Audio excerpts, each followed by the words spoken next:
guys, how are you doing today? Hope you're well.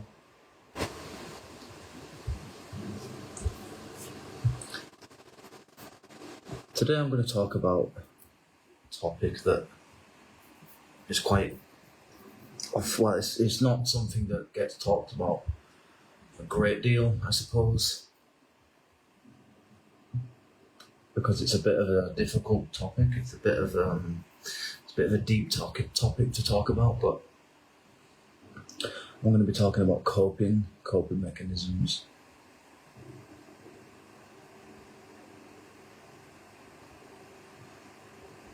We've all got them. We've all grown up with some form of a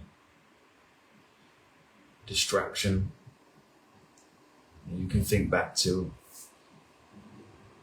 when you were a kid with your whatever toys you had, and maybe you had a console, maybe you had a computer, maybe you watched certain cartoons, maybe you watched certain shows on the TV back then. Maybe you went out with your friends, maybe, you went to the shopping mall, the shopping centre. Maybe it was buying your favourite drinks, favourite snacks from the corner shop. Or maybe it was just certain things that you did with your siblings, certain habits and things you laughed about, you joked about, things that you just did together as a family, maybe. That doesn't mean that every single aspect of life is necessarily a coping mechanism, a pure coping mechanism. I'm not suggesting that's the case, but I definitely think there are a lot of things that we do that we don't truly realise that are coping mechanisms.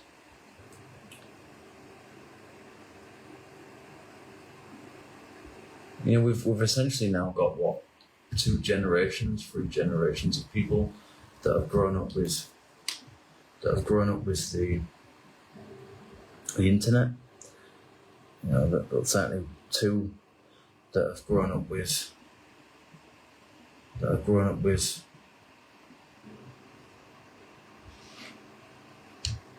social media and certainly the internet.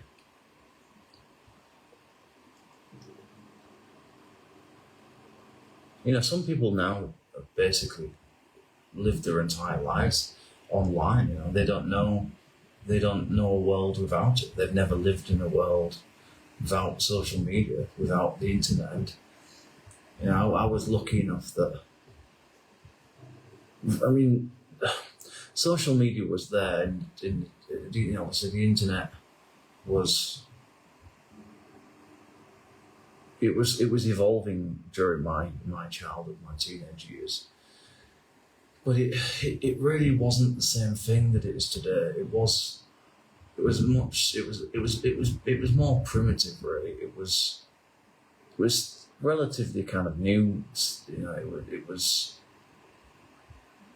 even by the time I reached adulthood, it was still really in many ways kind of still evolving.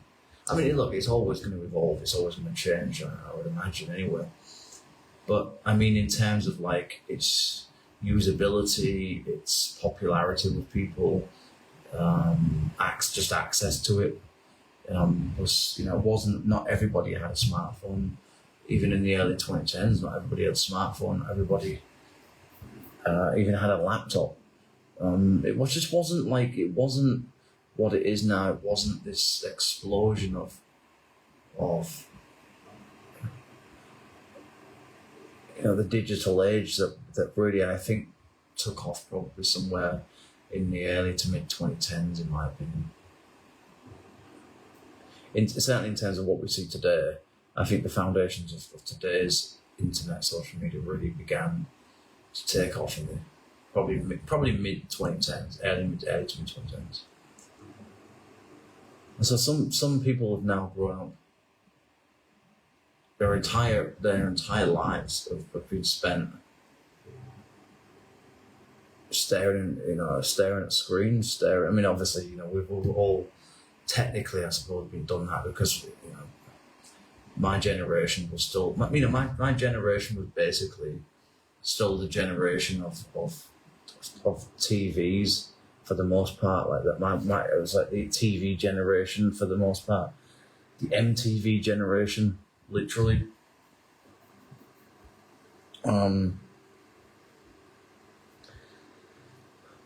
And so, most people didn't sort of I don't think the internet wasn't something that most people congregate to as something that accompanied your day-to-day life all the time. It was just it really was just something that you did when you needed to print something and you needed some information, or maybe to play a game online. You certainly, obviously I know that also there are things like MSN, MySpace, email was in its infancy, things like that. So it's not like the internet didn't have it. The internet, it wasn't quite as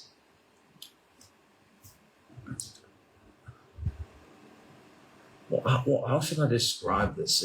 It wasn't really. It wasn't like a mass appeal thing yet. It wasn't. It was more of a just like. It was more of a kind of patchy. There was more of a patchiness to it. It was good in this area. It was good in that area. But it was overall. It was still kind of relatively basic, really, compared to now, anyway. So. But we did use it, I'm not going to sit here and say we didn't use the internet to pass time, to alleviate a bit of boredom and just for something to do, because sometimes you just didn't know what to do with yourself. It wasn't so much you were bored; it's just that you didn't know what to do. Sometimes there wasn't anything on TV, or maybe your friends went in or something, because obviously at that time you used to just have to go around to you'd have a column, you'd have a column on the phone, or you'd go around and knock on the door, really. That's how it used to be. Even really up until the early 2010s, I would say that was still a pretty common way for people to get a hold of people, for the most part.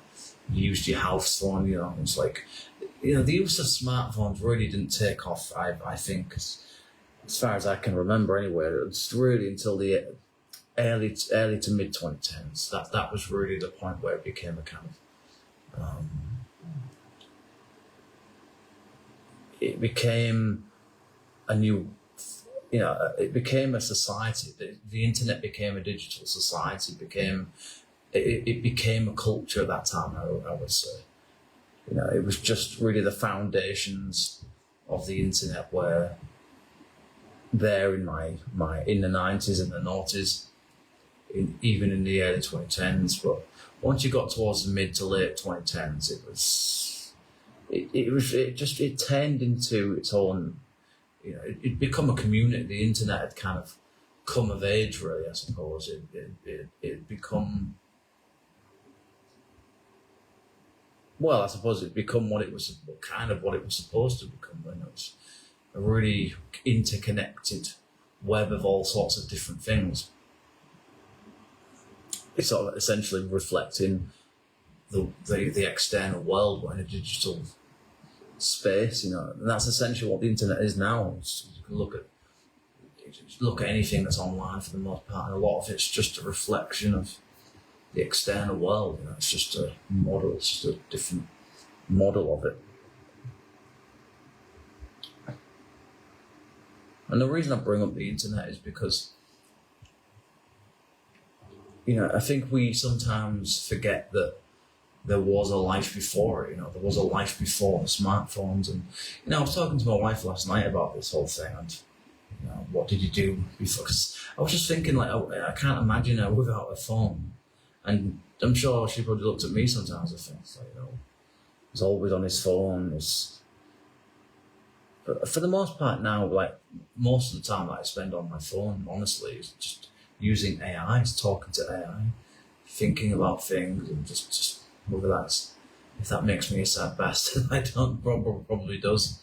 But it's I don't know, it's just something, it's just, I'm curious and I like to think and I like to talk about things, hence my channel. And yeah, I was just looking at my wife and I was just like pondering, I wonder what it was like to have been with her before everybody jumped on board with the smartphone bandwagon, the social media bandwagon, except for these are decades-long bandwagons now, aren't they?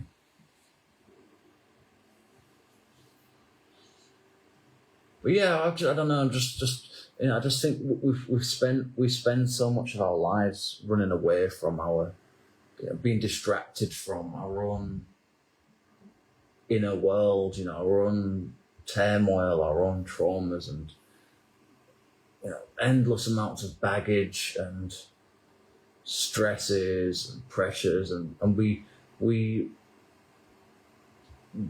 gravitate towards things that,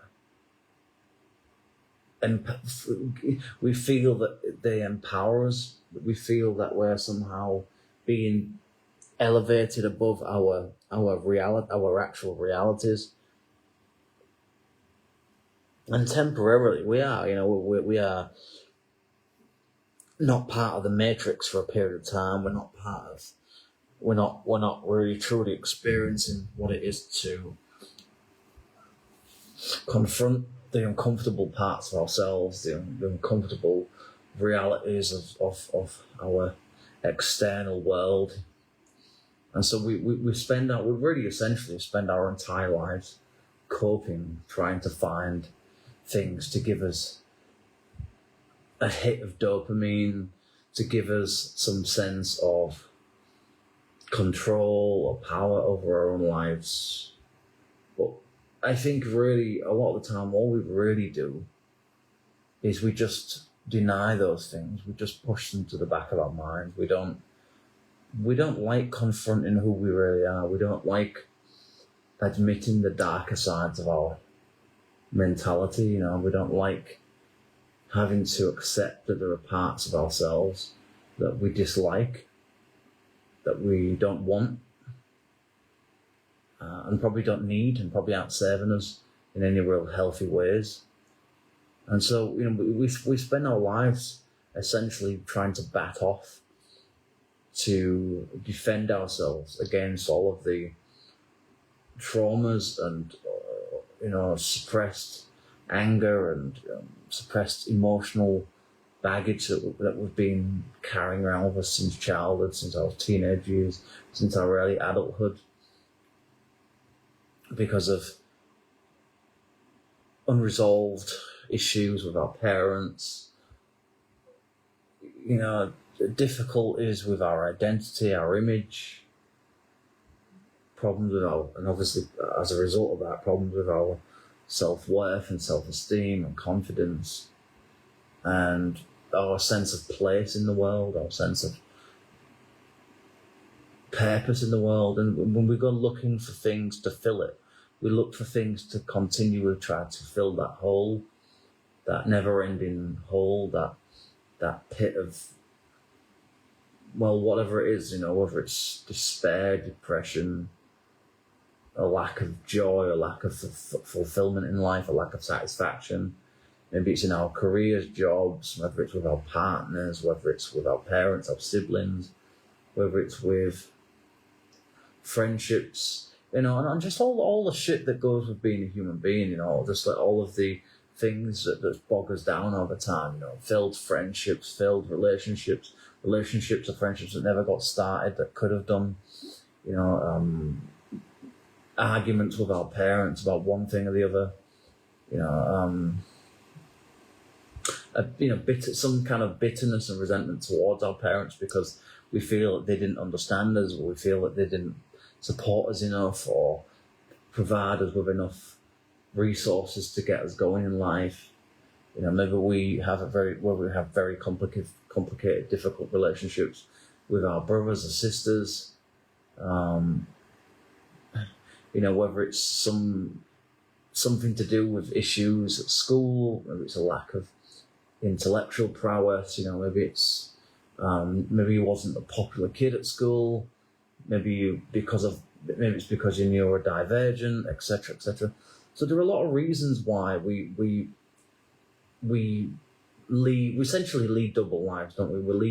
We have an internal world of endless thoughts and struggles and wants and needs and insecurities, a need for validation, a need to truly be heard and seen and understood. And then we have the world, the external world, that we go looking for those things in. But what we end up doing is we end up getting attached, being drawn towards things that don't actually really help us in the end. They don't really. We think that they do, but I don't really think that they do help us. How many times do we, eat this type of food because it makes us feel good, or go to this place, or watch this video on YouTube, or talk to this person because we think it'll improve our mood, we think it'll make us feel better. Going out on your bike, or going for a short walk, or going to the park. A lot of it really, deep down, is just a way of basically saying, I'm struggling. I need to have escapism. I need to have a period of time to myself because I'm not handling being myself very well. Because that's what a lot of it. I think deep. On a subconscious level, I think a lot of it comes down to, well, one, we don't truly know who we are. Two, we struggle with parts of ourselves that we think make us, that we fear other people might interpret or judge or criticize us for, or even know about, that we don't want them to know. Three, I think it's an issue of a kind of, we don't. I think we worry about the kind of mental character that we have more than anything else. I think we're obsessed with our own ego. We're obsessed with our own voice. We're in our head. We're obsessed with this idealized version of ourselves, this romanticized version of the world and so we go looking towards perfection in the world. We go looking towards things that deep down we know don't really exist, aren't real.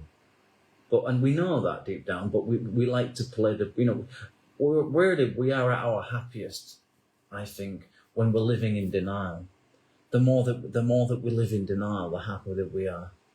As they say, ignorance is bliss, and there's a lot of truth to that. That I think the more you know in this world, the more unhappy you become, because you no longer can live that you can't live that lie anymore. Once the door opens, once you're open to what's really going on with people around you, whatever's going on in the world, whatever it's war or whatever it is, environmental disasters, etc., then you can't just deny it. You can't just close your eyes and pretend it doesn't exist. But when you're young, it's like that doesn't matter to you. That's not important to you. It's not relevant to you. It's not in. That stuff doesn't really affect you. Things only matter to you as really many respects as you get older.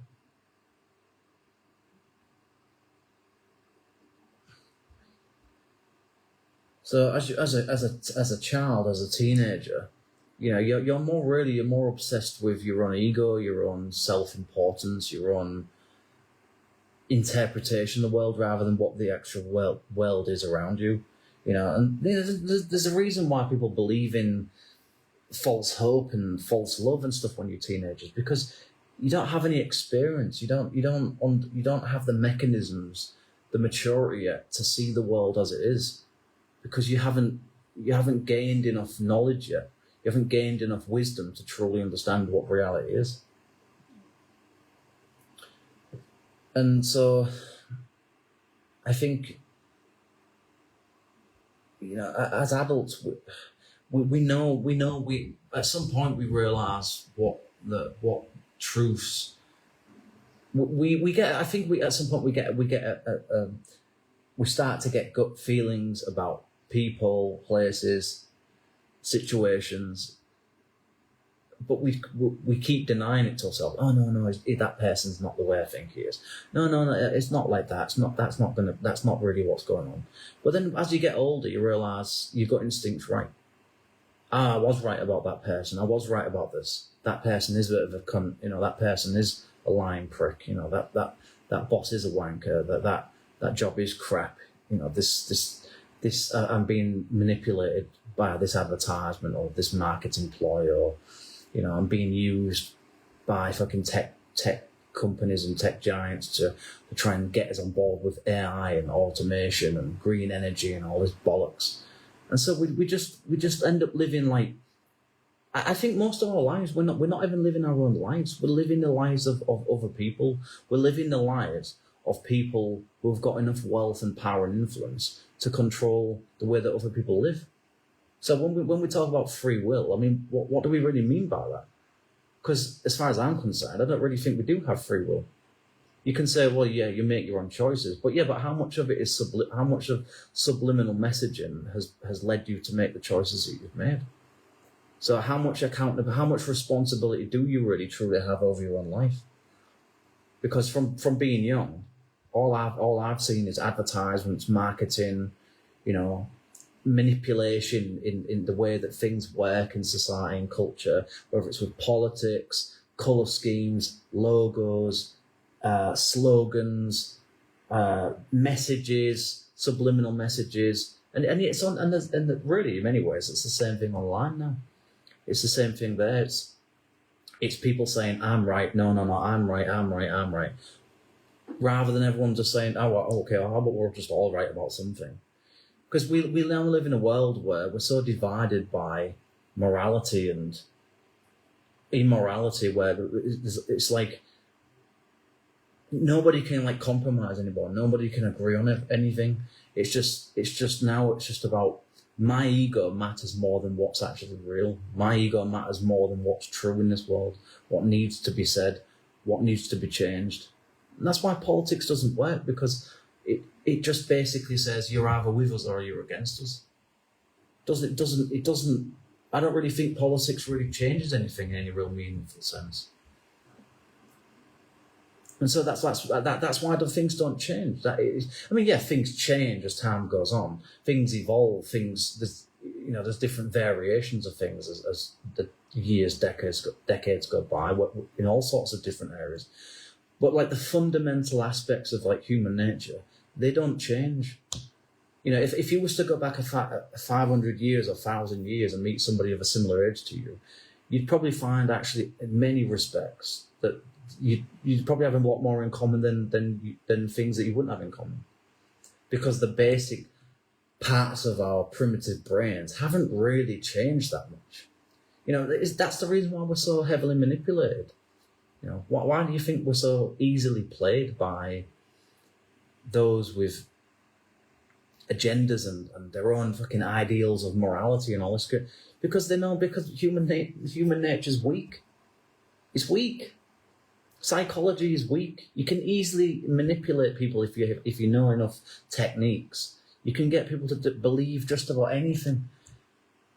And I don't want to be sexist here or generalise, but I mean, women are a prime example of that. They'll buy into any old shit. They'll buy, like that new age thing of the 80s. How many people bought into that crap? How many people buy into the whole crystals bullshit and, the whole meditation thing of I'm an elevated being because I can close my eyes and listen to some whale song or something. It's whatever you do, but it just, to me, that just shows you that people want to believe in something. People want to feel that they've got something important to them that gives them enough justification to keep living in life. That's what I think. But at the end of the day, a lot of it's just really just coping. Because I think people don't know how to cope. People don't know how to accept reality for what it really is.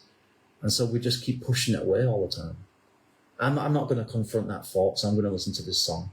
I'm not going to confront that difficult part of my relationship, so I'm going to go out and go for a run. I'm not going to bother, getting that job that I should probably go and get because, I'm fearful of being judged and criticised and being seen as incompetent. So I'm not going to bother with that. So we live our lives constantly in this state of, I'm not going to change. I don't want to rock the boat. I don't want to really push myself out there because we're fearful. We're scared. We're scared of being judged. We're scared of being labelled something. And so what do we do instead of changing our lives and trying to live better, healthy lives? What do? We do the opposite. Because it's easier. It's easier, it's cheaper, it's more convenient. It's people are stubborn. Human nature is stubborn. Hence why it's took us so long to evolve as societies and culture. But, I was thinking about this today, when you really sit down and think about it, both society and culture are essentially they're just coping mechanisms, aren't they? The way that we've built society, well, certainly in the West it is. Everything about the way that we behave, the way that we communicate with each other, the way that we do business, the way that we share certain things, it's all really just an act of coping. It's all an act of self-preservation, it's a way of it's a protective mechanism, isn't it? It's the thing, when you think about it from an evolutionary perspective, looking back on humanity, on humans, early humans, there's a reason why tribalism became a thing, why the invention of music, the invention of dance, the invention of culture and society became things. It's because it served us well. They were really important coping mechanisms. Well, partly survival for starters, but also coping mechanisms. And essentially, that's all really our societies and cultures are today. They're just one huge period of evolution of tribalism, really. And that's what politics is. Politics is just another form of tribalism. Social media is just another form. It's just a digital tribalism, isn't it, really? It's just everything is about finding your little haven on earth, your little spot of I'm protected, I'm comfortable, I don't feel threatened, I don't feel dominated by something or somebody. And that's what we do. That's how we live our lives. We go looking for that. We go looking for that little safe spot, that little part, that little place on the mountain that's just enough to not let us go over the edge, but it's enough of us to kind of feel a sense of empowerment. But we don't go up the next ledge. You know what I mean? We don't go up the one that would really matter, the one that would really propel us forward and really truly make us see what's really going on. We don't do that because that's too difficult. And that's essentially why some people I think in the end, they turn to drugs and alcohol, and certainly with regards to psychedelics and cannabis. This is why some people end up getting so... people don't realise what they're getting themselves into. Most people are not ready to confront the most dark, deep, horrendous parts of themselves. I certainly have them, trust me. I'm not always proud of the things I think about, the way I feel about certain things. I admit. But you know what? At the end of the day, I accept that's part of who I am. I have a better part of myself. I don't want to use religious terminology, but just to make it simple, as there is a kind of angel part of your brain, I guess, your mindset, and there's a more demonic part of it, and you sometimes you flip between them. And again, because of that very nature, that sense of like, this is right, this is wrong, am I doing this, should I do that, should I do this? This endless like conflict of your mind, like this dilemma between knowing something's right or wrong but wanting to do something, this never-ending like flickering light of, you've got that, David, why don't you do that? No, but it's wrong, but it's not, no, but why don't you do this, David? Why don't you do that? Why don't you do this? Why don't you do this? Have you thought about doing that before? I know it would fuck some people over, but at least you'd have some money. That is this constant, like, this churning, like, nature of the mind, of endless, like, critique, endless, never-ending fucking chatter, and, like, this it's like a pressure all the time, isn't it? It's like this constant pressure of, like, wanting to do what you want to really do, but then knowing that society doesn't allow it. And again, that's why we end up drawn towards things that make us cope. Gaming's a great example of that. There's a reason why a lot of people like playing violent games. It's because, well, especially men, it's because there is a part of I think, I believe, men's makeup, psychological makeup, that we want to be violent. We want to, war is the best example you could possibly have of it. We are a violent species. Men especially are drawn more towards being aggressive and violent. Not because that makes men bad. It's because that's just how men are.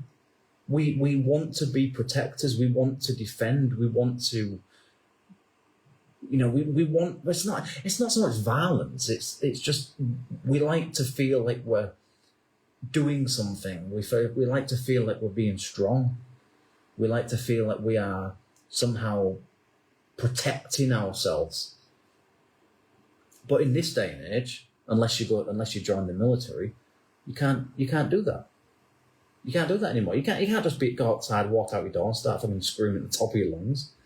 You can't just walk out there and just start wielding a knife at someone's throat. You can't. So what do you do instead? Well, you play a violent video game, don't you? You watch some violent movie. Maybe you watch some kind of, what would you call it? Raw pornography or something, or whatever. People tend to. It's not because people are bad.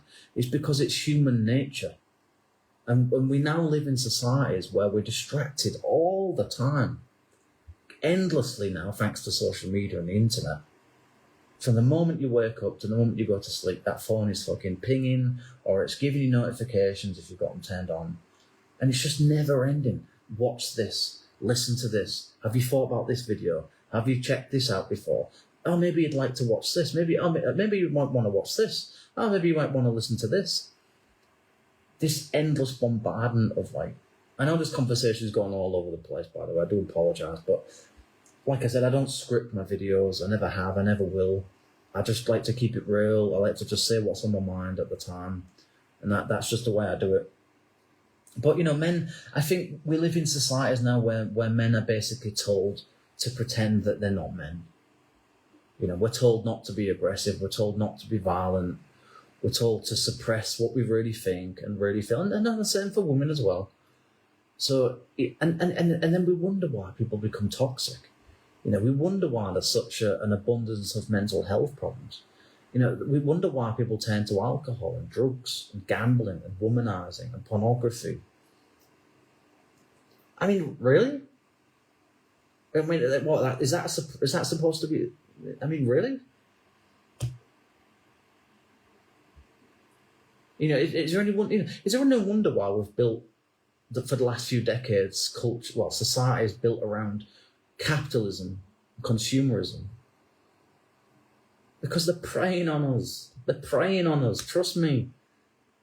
Every advertisement you see on social media, every time you see an advertisement, not even just advertisement, just programs on TV. It's just so much of it is just bombarded with subliminal messages, or sort of like, sort of subtle undertones of this theme or that particular controversial or taboo thing that tries to make us feel uncomfortable in our own skin. Even in music, I think now, like there's an element of that as well. So I just think that we just don't really live. I don't really think we do live healthy lives for the most part. Even these people that, as the Black Pillar movement likes to call them, cope maxers. These people who, these like as John Cooper Clarke says, health fanatics. These people who, I've got to go to the gym, I've got to have a healthy diet, I've got to think positive 24 hours a day, and all this bollocks, all this shit. All these just empty platitudes and virtue signaling culture and all this crap and this performative outrage and empathy all the time over everything and free Palestine, I mean, these people are so false.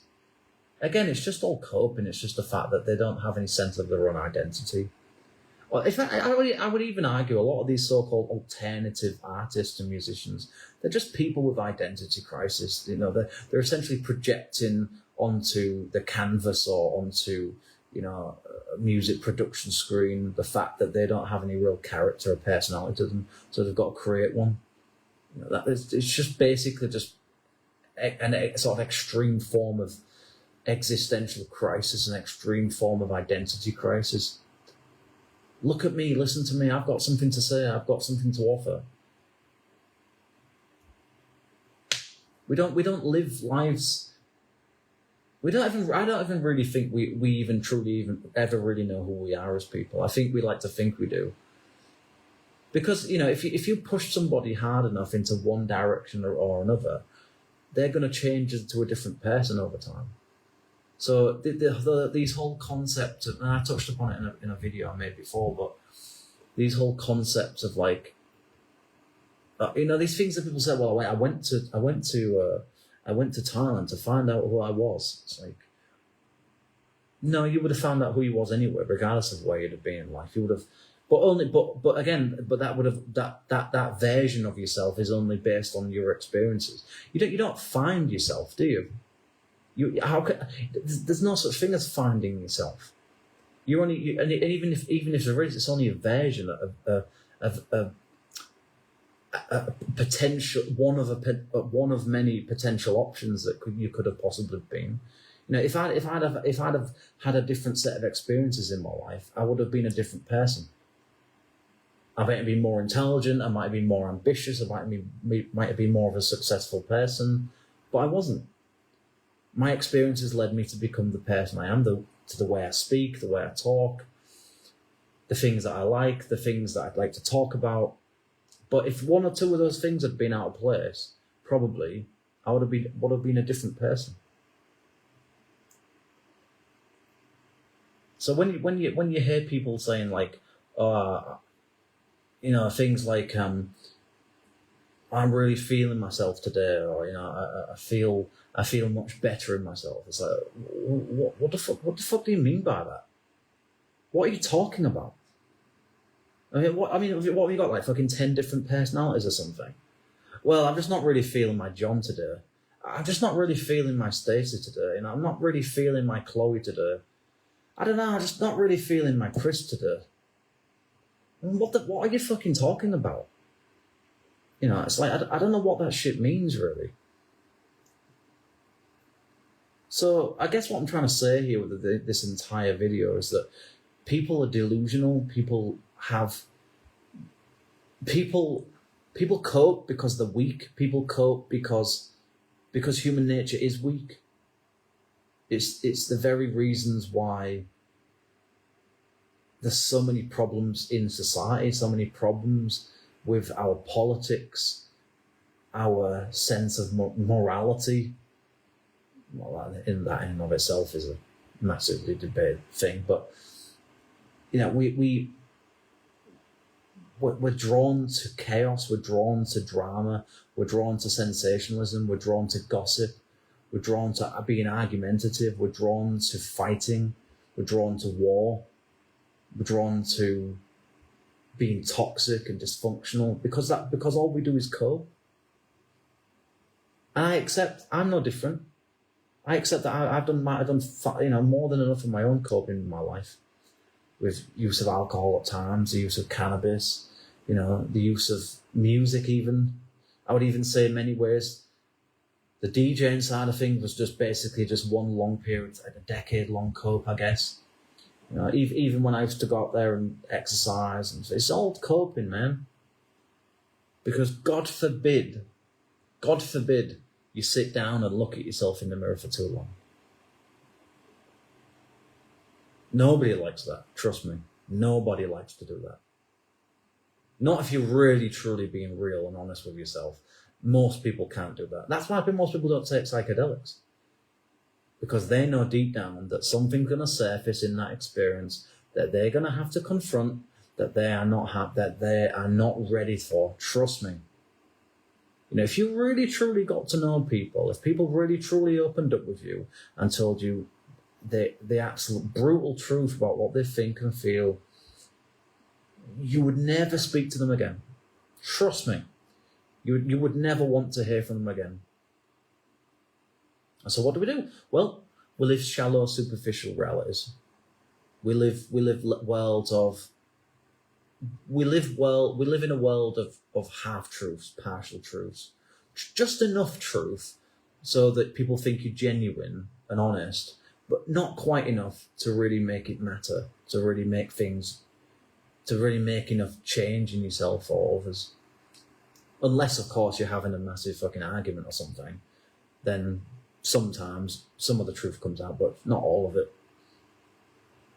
But certainly with regards to ourselves, most of us don't really like... I think ultimately most of us don't really like who we are. That's what I think it is.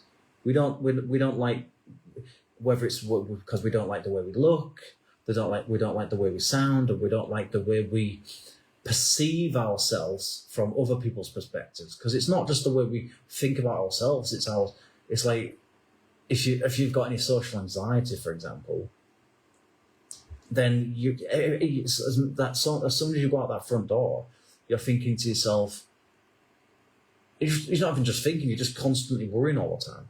And then when you're around people, your mind goes into this hyperactive state of just constant worry all the time. It's like, how am I being perceived? Have I said something stupid?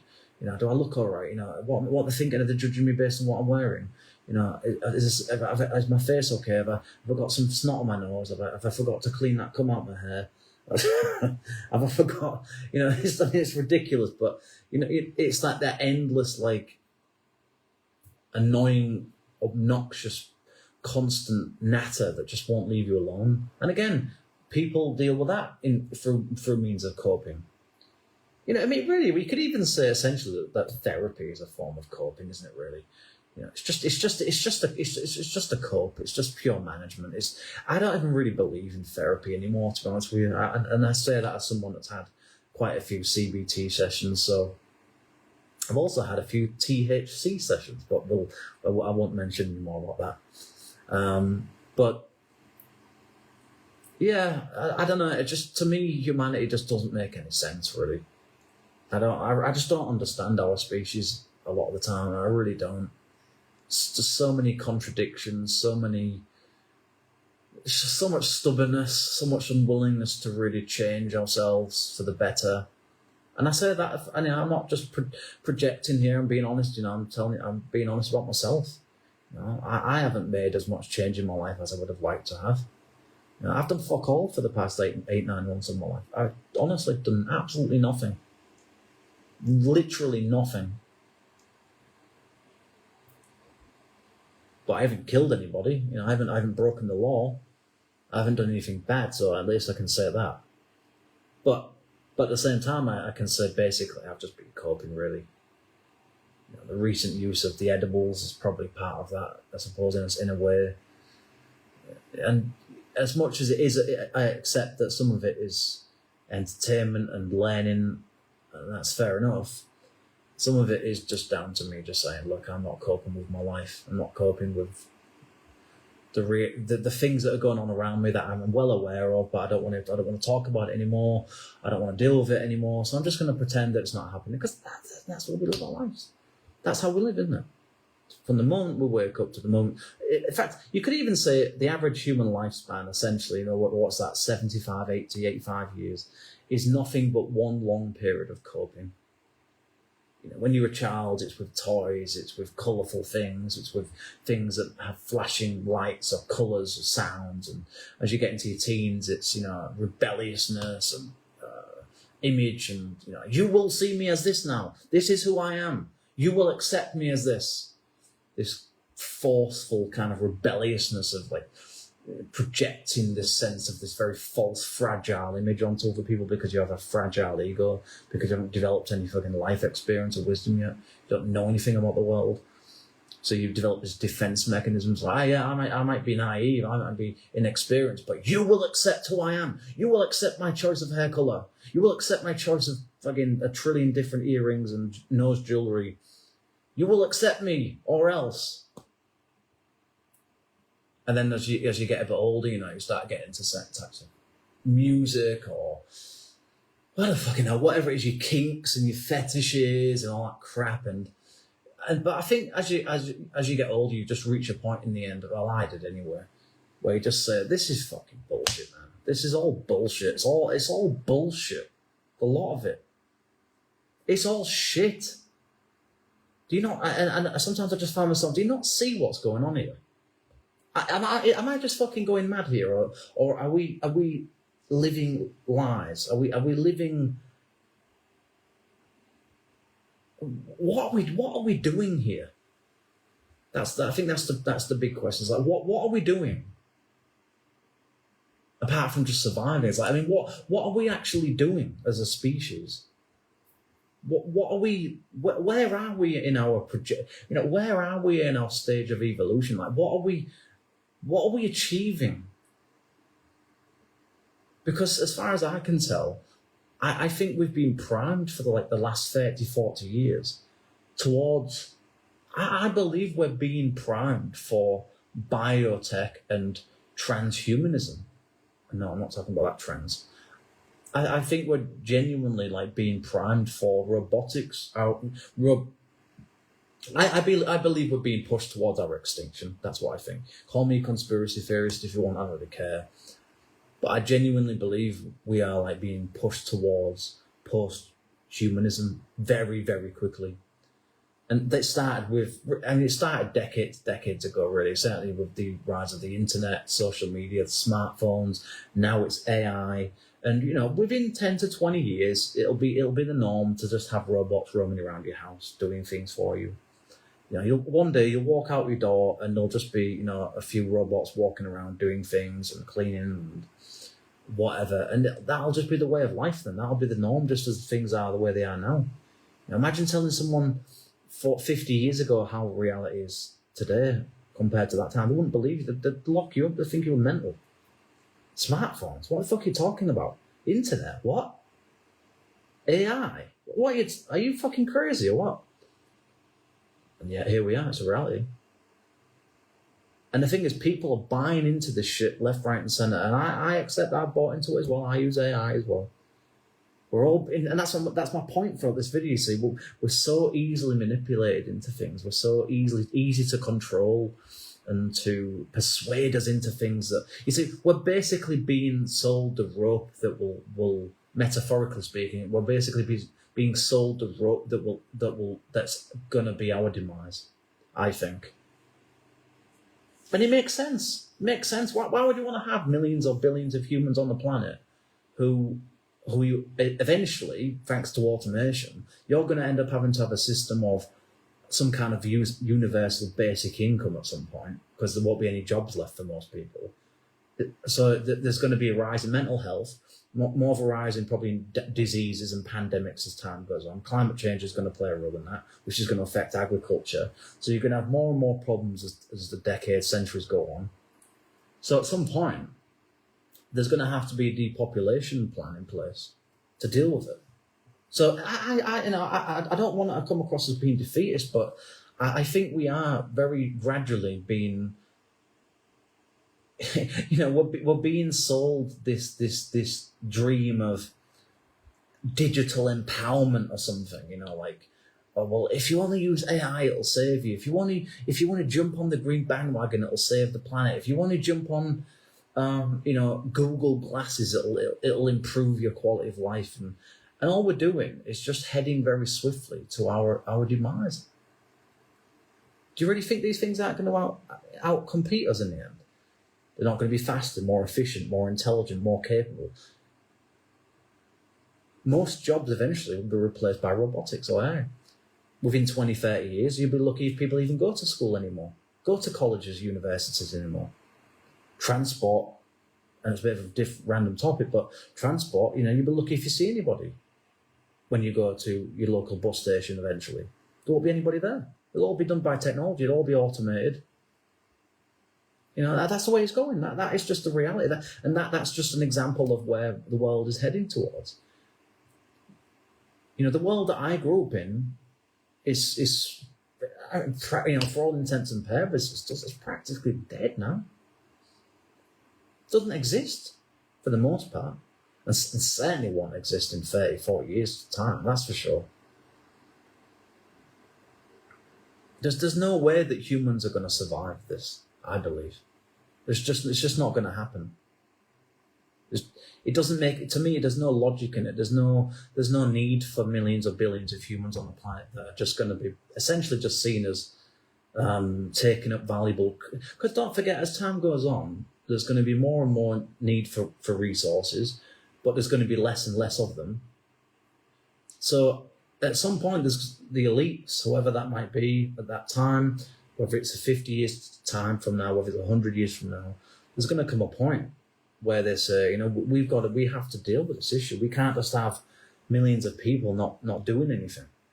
So either there's going to be some kind of like a job boom of some sort of like, I don't know, there's going to be some kind of economic boom, sort of digital boom in jobs or something maybe at some point, or probably the more likely scenario is that most people will just essentially just be seen as collateral damage, and they'll say, "Fuck you, screw you." Well, yeah, we'll give you a basic bit of income, just to shut you up to stop you from rioting or something. But eventually, over time, there will come a point where there'll be a need to get rid of a few million, billion, probably a billion or so people. Just because it just doesn't make any sense otherwise. Do you really think governments are going to want to, for the foreseeable future, just hand out universal basic income to billions of people? Come on, really? The only reason that the elites tolerate the average person is because for the most part, that they have something to offer society. They contribute to the society being upheld, via taxation, by creating things, by doing things. But once that deal, if you like, that kind of contract, if you like, once that starts to decline or becomes no longer relevant, you have to ask yourself, well, where do humans fit in then at that point? What is the future for humans? I mean, like seriously. How do you expect people to live at that point? Like, what kind of a world would that even be? I mean, it's one thing to be unemployed, but can you imagine just being surrounded by that? Like, literally just nobody around you ever goes to work again?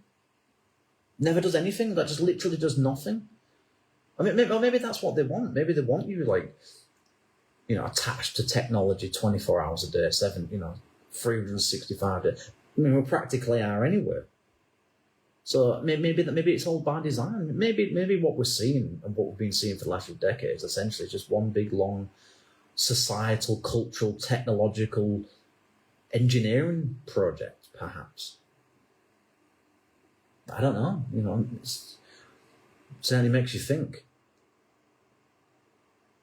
What was the real purpose of the internet?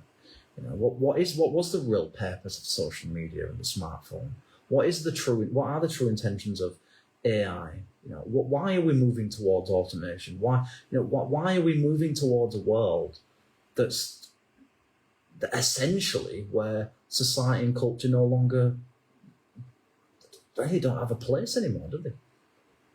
Because really, when you think about it, without work, without that pressure and stress, most people won't really be interested in doing anything, will they? Because it's that contrast between stress and pressure that drives people to want to go out and do things. But I think we're heading towards a world essentially where, well, we already know where we're heading towards, don't we? We're heading towards a world of virtual reality. That's where we're heading towards. And that's why I think the leftists, these communist scumbag types, have been pushing this stuff for so long, because that's the world that they want. They want this world of digital morality, this eternal digital world of morality where everybody's nice to each other, where everything gets along, where everything is perfect and idealized or romanticized, and we live in this utopian world. That's what they want. When you think about it, it all starts to make sense. They want to live in a world that they see as a utopia. And when you think about it, in many respects, while the internet's certainly not perfect, but compared to the external world anyway, in many ways, the digital world is a utopia. It's a world you can't live in the real world, isn't it? And that's where that. So, I believe we've been sold. We've been and we are being sold our own funeral. We're being sold a life that has never really been ours to begin with. We're just the ants of the colony, basically. We're just. So when people tell you that, if you just all you need to do is just drink this, or go to the gym, or just buy this, and you'll feel better about yourself. Just go and get that drug, or go and take this prescription. Just read, or just watch this movie, or whatever crap, shitty advice people tell you. Then I just say, just don't buy it. Just don't listen to the kind of nonsensical, kind of empty, shallow advice that most people give you, because they haven't really got anything to say that's really beneficial most of the time.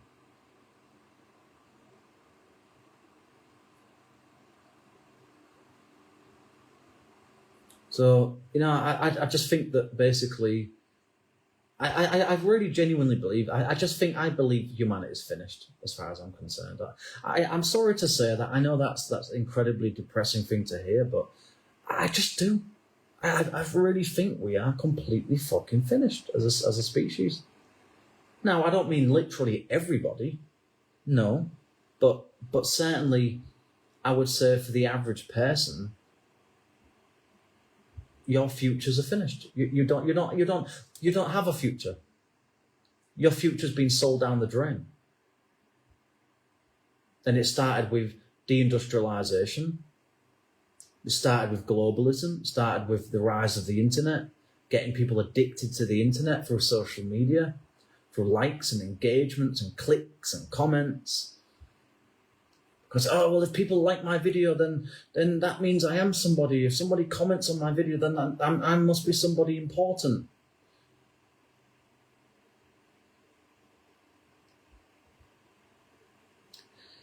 I don't know, man. I just think just the fucking world is finished, man. It's really fucking finished. It's over. It's fucking over.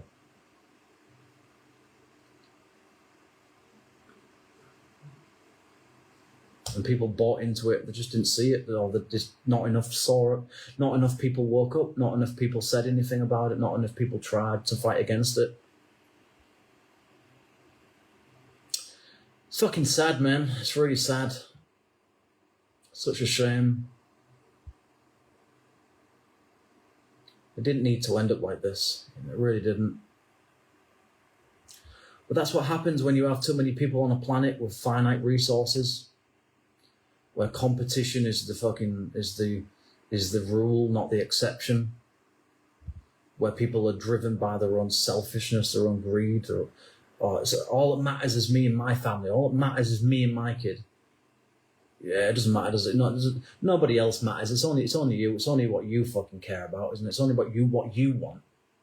Don't forget all those other billions of people. Forget those people in other parts of the world where their resources are getting fucking destroyed and their environment's getting robbed. Just so you can fucking buy a new pair of Nike trainers, just so you can buy some fucking cheap shit on some crappy Chinese website, just so you can have your fucking cheap steel and your cheap oil and your cheap gas. But yeah, it doesn't matter about anybody else, does it? And then we wonder why the world is so fucked. The West is partly to blame for it as well. I'm sorry to say, as much as the West in many ways was probably the most successful in terms of, modern ways of doing things, of society, culture, and communication, business, etc. For the most part, I would say, certainly technology and invention, and the arts. It's also, in many ways, probably those very very same things that have destroyed it, that have allowed itself to be, like every civilization, like every empire. They all collapse. Did people in ancient Egypt think that their way of life was ever going to end? Did people in ancient Greece or ancient Rome ever think their world would collapse? Probably not. But it did. The British Empire at its peak, did those people really think it was going to collapse and become the very thing that would end up destroying the UK? In many respects, all sorts of ways? No. They had no idea. Did people in Nazi Germany think that there would ever be a world without the Nazification of their entire fucking political system? No. I mean, obviously, they probably didn't think it was going to last forever, but they also probably didn't think that, I don't know, they probably didn't really truly expect it to collapse. And that's the way we are in our world. We think that our world, as we see it around us today, is going to last forever, and it's not. Remember when you were a kid? Remember that world that you grew up in? Do you see it around you today? Do you feel it around you? I fucking don't. I don't even recognise the world around me anymore. I don't even know what the world around me is anymore. I don't know what this world means anymore. I don't know what this world represents. I don't know why we're heading in the direction we're going. And yet all people seem to want to do is just cope max and just, oh, well, I'm all right, Jack. I'll be all right. Everything will be okay in the end. Stiff upper lip. Think positive. Yeah, do you think those Jews in Auschwitz in 1944 were fucking just thinking, oh, well, if I just think positive, I won't be fucking shoved into a gas oven. If I just think positive, I won't be fucking shot at. Really? All people do is cope. That's all people do is just tell themselves lies and they just deceive themselves so much. And then they wonder why their lives get worse and worse and worse and worse. Their societies crumble, their cultures crumble, their politics gets more divisive.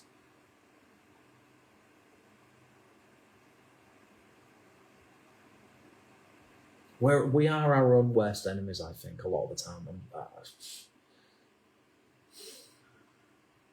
I'm not saying there's not a shred, there's not at least a shred of hope. I'm sure there's a sliver of hope still, but I don't know, man. Just as I'm getting older, I'm just starting to see that. I'm just starting to see less and less hope on the horizon for humanity. And technology as much as technology is great and in many ways needed and important and revolutionary, I admit, it's being used against us. And that's what we're not waking up to. We're not realising that the consequences of us all jumping on this need to feel modern and relevant and to be endlessly connected to everything. And it's like I just kind of feel that that's not. I just don't think that is the way that humanity should be heading towards. I mean, what can you do about it? What can you do in the end though? It's like, you can write. What can you do? You can write to your local council or your local MP. You can maybe try and write a letter to your government. You can have some sort of grassroots movements. You can protest. You can contact, your tech companies if you can even get access to anybody that would even listen. But in the end, I'll just say this, and then I'm going to go. But in the end, people are fueled by their own desires, their own unfulfilled childhoods, their own unfulfilled teenagehoods, their own traumas, their own baggage, their own insecurities, their own need for constant validation, and all that people do is go looking for that in external things, materialistic things, consumerism, capitalism, politics, relationships, sex, friendships, you name it. And none of it benefits most people in any real meaningful sense. And on top of that, obviously people are driven by competition, money, a fight for resources, a fight for opportunities, especially in places where there's hardly any of those things to begin with. And so you end up with toxic systems. You end up with toxic systems that create and perpetuate cycles of toxic people, especially in areas where are already broken by a lack of money, a lack of investment, social, economic, infrastructural decline. And yeah, I don't know. Sorry to rant as much, but yeah, I just don't think.